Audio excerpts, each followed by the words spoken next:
Hi everyone, welcome back to the channel, episode 11 I think, of the Canary Room, season 7. Listen, before we kick off into what's in today's show, and we've got lots to look forward to, as always, a massive thank you to everyone who has donated to the channel. A big shout out to John Dowling, to Tony Norman and to Martin Gentles, and of course Mike Burling. Thank you all very much for your very kind and generous donations. Much appreciated. It will help cover the cost of a couple of on-the-road trips that we've got coming up in the next few weeks. If you're able to, on the homepage of YouTube, is a little donate button in there. So really grateful to Rob Elkin and the likes who make regular donations to the show. So thank you, everybody. It does mean an awful lot to me. Even if I'm sometimes a little remiss in thanking you. So, what have we got in store for you today? Well, late filming this, very late filming it, and hopefully, well, not hopefully, there is a little bit of good news which we've managed to capture on film today. So, we will check in with the Fifes. We're in that transitional phase of the season now where I've turned more hens and some cockbirds into flight cages. We've still got some hens on eggs. I've just set the last nest today.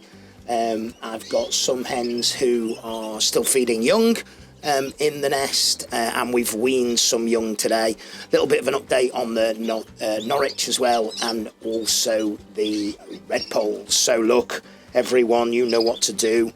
I'll try not to knock mine off today. Grab yourself a cup, a little espresso for me today. Sit back, and as always, everyone, enjoy the show.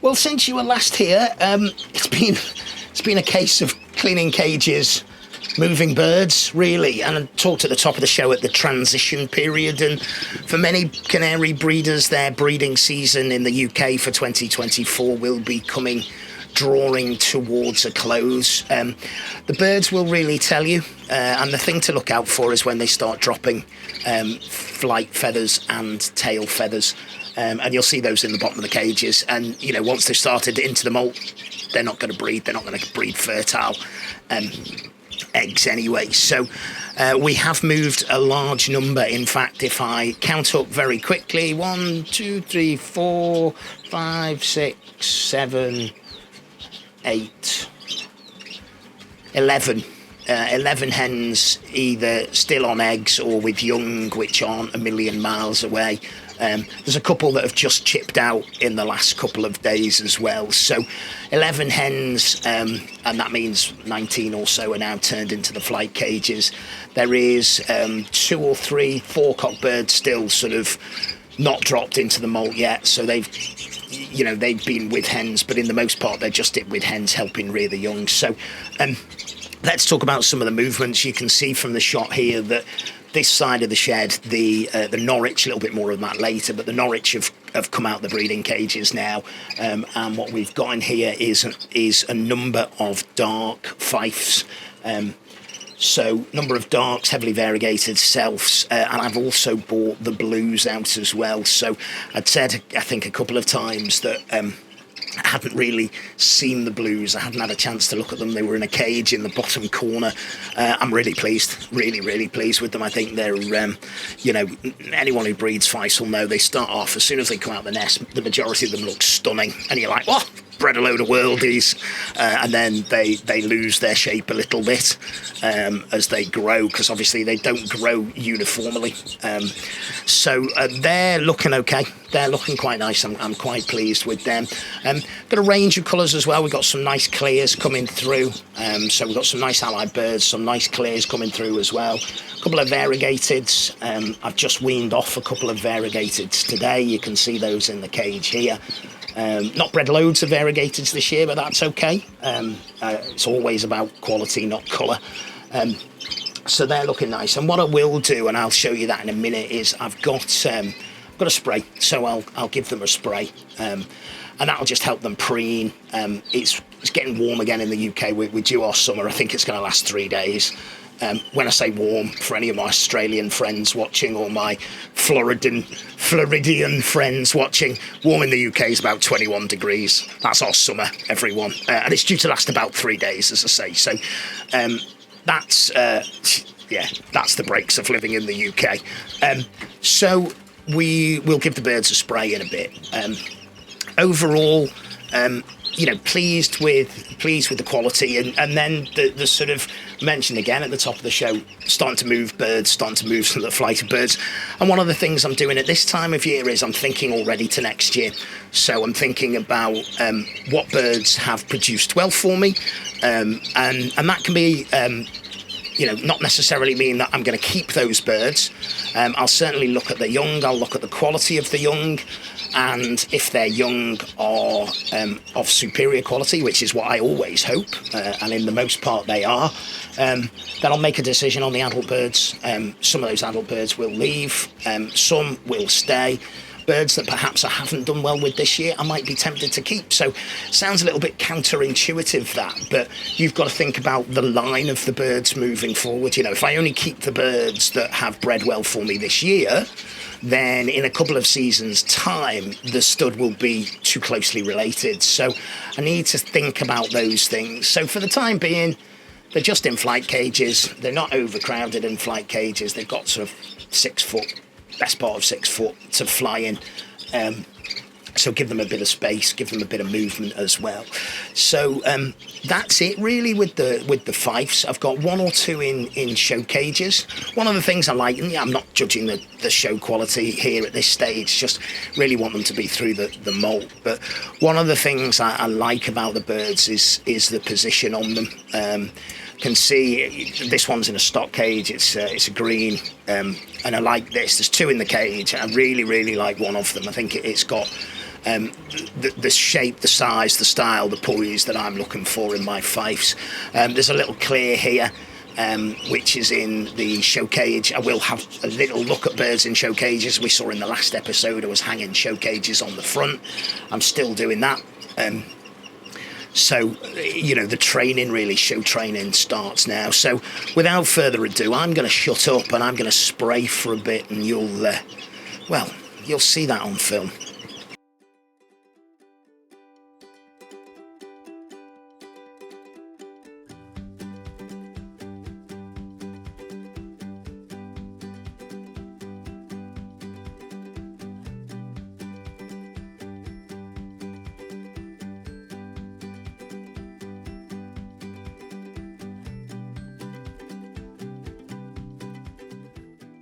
So just a light spray for the birds, and you'll notice afterwards they'll pretty much bathe in the drinkers. I'm using, if I just go out and shot a second, I'm using one of these greenhouse sprays. We have a shop in the UK called Home and Bargain. It's called Home Bargains, but everyone in my neck of the woods calls it Home and Bargain. It is, that was £3. I don't know how long it'll last me. If I get a season out of it, I'll be delighted. The reason I'm spraying the birds is it's to help through the preening process, to be honest. And what I'm doing is I'm adding a couple of drops of tea tree oil in. A, it smells nice. B, it will help preen. C, if there are any crawlies, and I'm using Exols, so there shouldn't be. But if there are any crawlies, then you can pretty sure that they won't like the scent of that. So fife-wise, it's not been a bad season. I don't think I'll hit the numbers that I thought I might do early on after the strong first round, but that's part of the course of bird keeping. Interestingly, I was having a chat with Shane the other day, and one of the things, and I've seen a couple of discussions on Facebook about this as well, one of the things is about the energy levels, and bird keeping requires an awful lot of energy, requires a great deal of consistency, and for those of you who've had a difficult season, it can be hard to maintain the energy. And for those of you who've had, I've had a decent season, it's hard to maintain the energy, and the energy levels right the way through, so don't beat yourself up about it. Most important thing, birds are well cared for, birds are looked after, cages are clean, tidy, all of those things, those are the things that matter. If you get your numbers, great. If you don't, there's always next year. Speaking of next year, let's have a quick check-in on those pesky Redpolls. It's the Redpoll Diaries, everyone.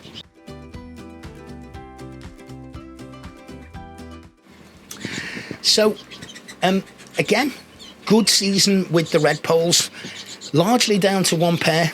We named her after the last episode. We called her Peg. Peg has got 3 young on the sticks. I've got a little bit of footage of her here, feeding one of the young. She's actually laid 2 eggs now, 2 more eggs. I don't think she's going to sit them, to be fair, and I don't think they'll be full, and I don't really want her to, if the truth be known. She has reared 3 rounds. I've got 9 chicks out of her, 9 pieds, so I'm happy with that. The rest of the Redpolls, bit of a disappointment, if the truth be known. The pair that had 2 nest sites and then started building in the nest material holder, they haven't laid again. I think they've come to an end. The cobalts, I'm surprised with, they didn't go back down. So I've got 1 cobalt chick, and the silver hen, her eggs were clear. One of the pairs hasn't done anything, and the other pair is on an egg, but it's just 1 egg, so I'm not sure that's going to hatch either. So that pretty much wraps it for the Redpolls. You'll see here from the flight cages, I've got a shot here of some of the young in the flight cages. I have put a little bit of egg food on, and in the egg food I've put a little bit of colour food, I should have said. And you can see, I don't know if I've caught it on film actually, but a couple of the birds are just starting to take a little bit of colour on the poll. Of course, one of the things with Redpolls is that the male birds don't take the red chest until their 2nd year, so until they're a flighted bird. So I'm looking forward. I've got a couple of males in here, normal males, so I'm looking forward to colouring them up and seeing how they go. So that's the Redpoll diaries. Shall we? Well, let's have a go with the Norwich notebook now, shall we?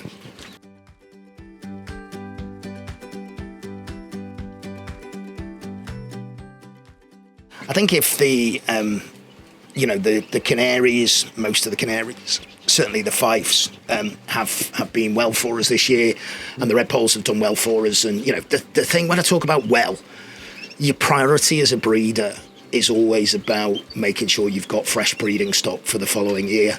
That's the first thing you're looking for. If you are an exhibitor, obviously you want quality birds to show on the show bench, but fundamentally you want birds for next year to be able to breed. So as long as you breed numbers, however big those numbers are, and you can refresh parts of your stud, you're doing okay.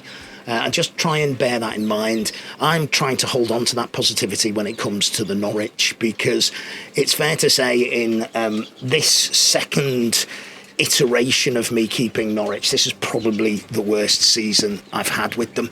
I don't know whether I put it down to the fact that perhaps I gave too much attention to the fifes and thought the Norwich should just get on with it, which is naive, isn't it? Let's be honest. So Norwich-wise, we have got 1 on the sticks, which is feeding, which is looking nice. It does look nice as a bird. Don't know what it is yet. Don't know whether it's going to be a cock or a hen.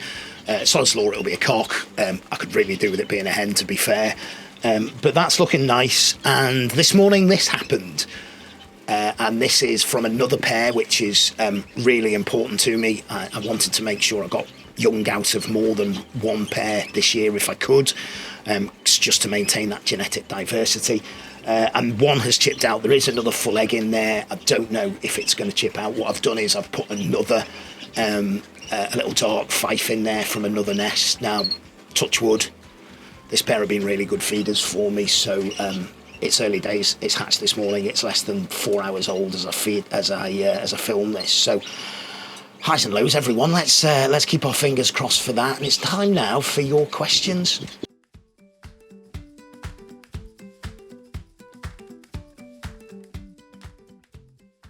As always, indebted to everybody who has got in touch to me and the channel to pose some questions. So we'll fire through them. First one from one of our top fans, Julie Thorne. Julie, always lovely to hear from you. What do you mean when you say a flighted or unflighted bird? It's a really good question, Julie, and one that I often sort of take for granted, so my apologies for that. Essentially, when you're talking about any type of bird and you refer to flighted and unflighted, it's all to do with the molts. So the birds that we've got here, the young birds behind me here, are unflighted birds, and they are unflighted because although they're going through a molt now, they will not drop their flight feathers or their tail feathers, so they're referred to as unflighted, and they will be unflighted until their second molt. Now, their second molt should be around July, August next year.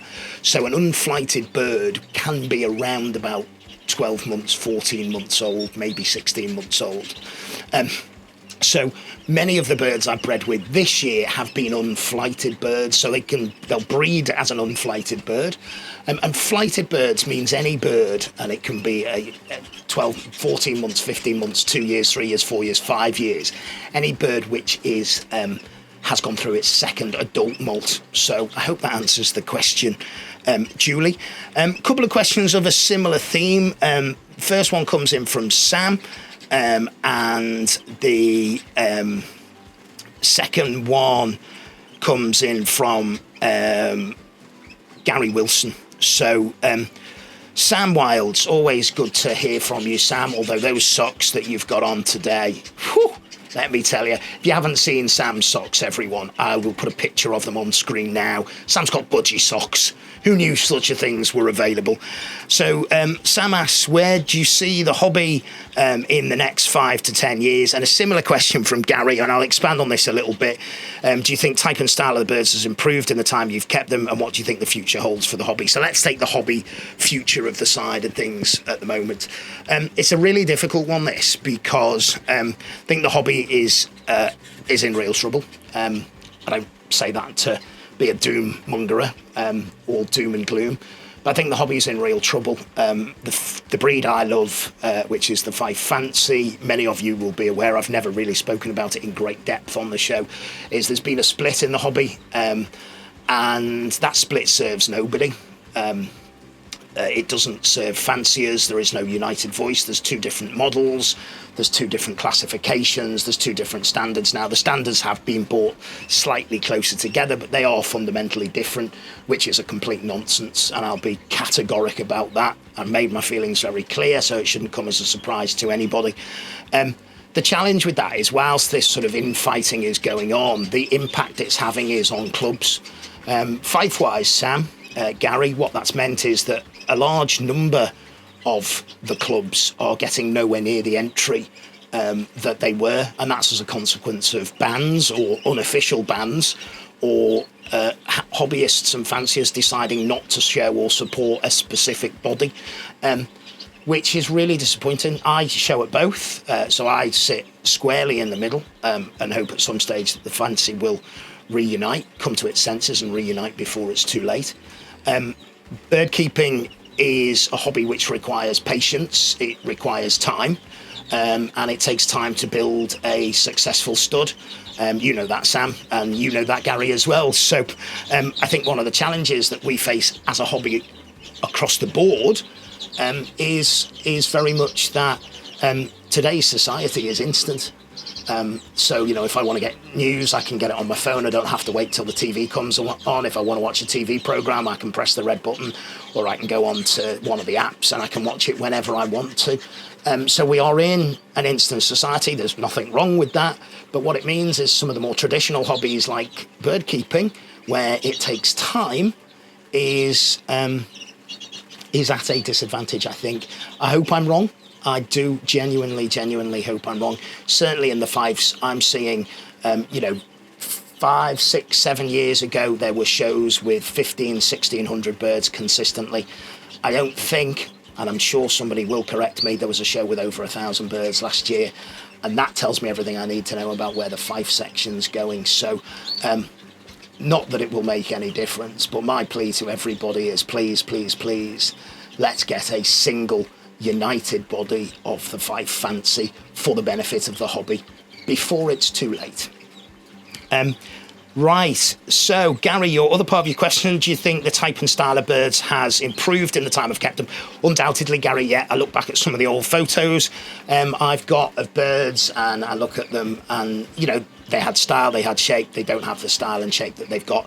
Most important thing for me over probably the last 7 or 8 years or so has been the position of the birds. So, I've made a concerted effort, Gary, to bring the birds up to the sort of 60-degree angle that they should be.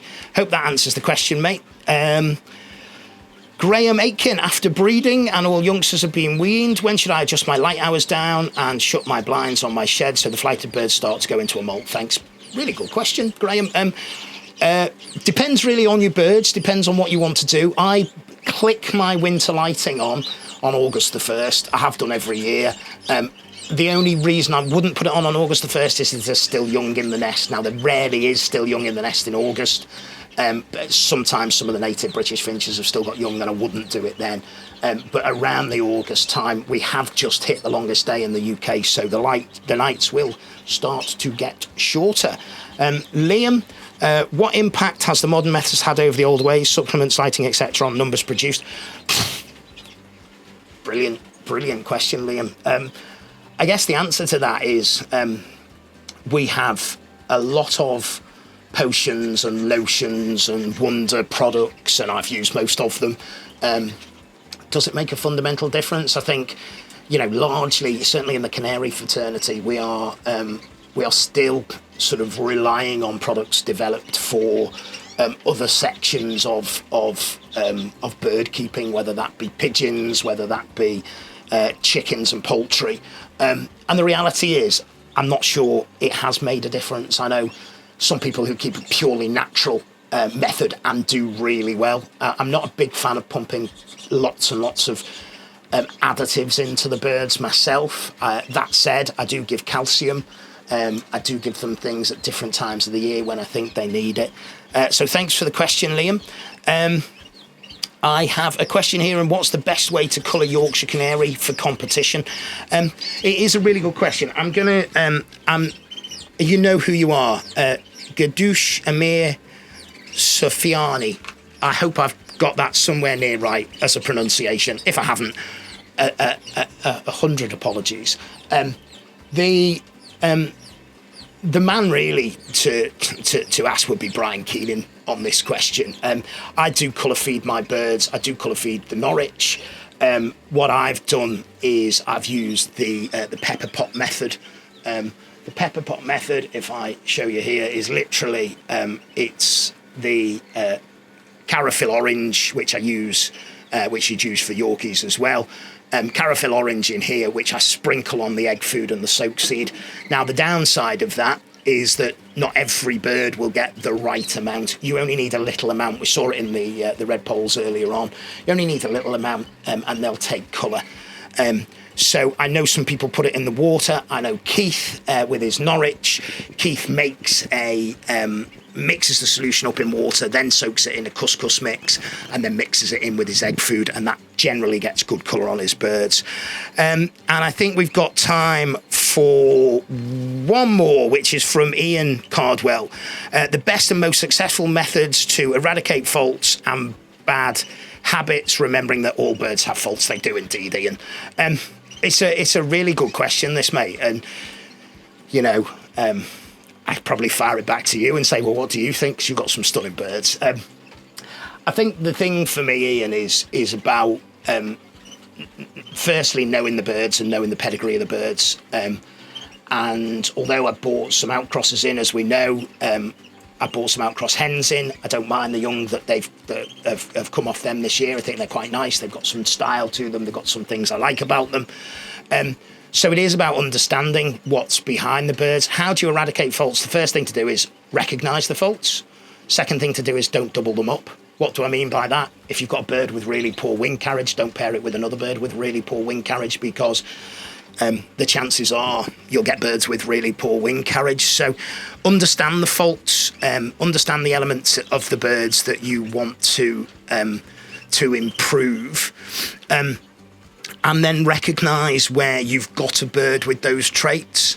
This year I've used a cockbird over 7 hens. Now, this cockbird is not without faults, but actually as I look at the youngsters, all of the youngsters are of a very good quality, which is a great stepping off point, isn't it? It's a really good stepping off point. So that will give me some half brother, half sister pairings to work to. The challenge, of course, is that those birds might not show the faults visually, but they might be hidden. And sometimes, as you know, Ian, a fault can come out in a couple of generations, and that's where good records come in. So generally, when I keep records of birds, I'll make a note of the faults of them as well, and I'll track those back down the line. And because sometimes something will come up and you go, where does that come from? got to try and breed them out. First thing is to know what they are and to be absolutely focused on them. But as anyone will tell you, it doesn't happen overnight. Listen, I appreciate all of your questions. There are a couple more that I know I haven't got time to answer today, but I will get back to you on Facebook. So thanks very much for them. Listen, I hope you've enjoyed the episode. I certainly have. If you haven't subscribed to the channel, we're edging closer to 19,000, so love to get to 20,000 before the end of the year. If you haven't, please think about subscribing. Hit the like, hit the share, hit the notification bell. Until next time all, take care.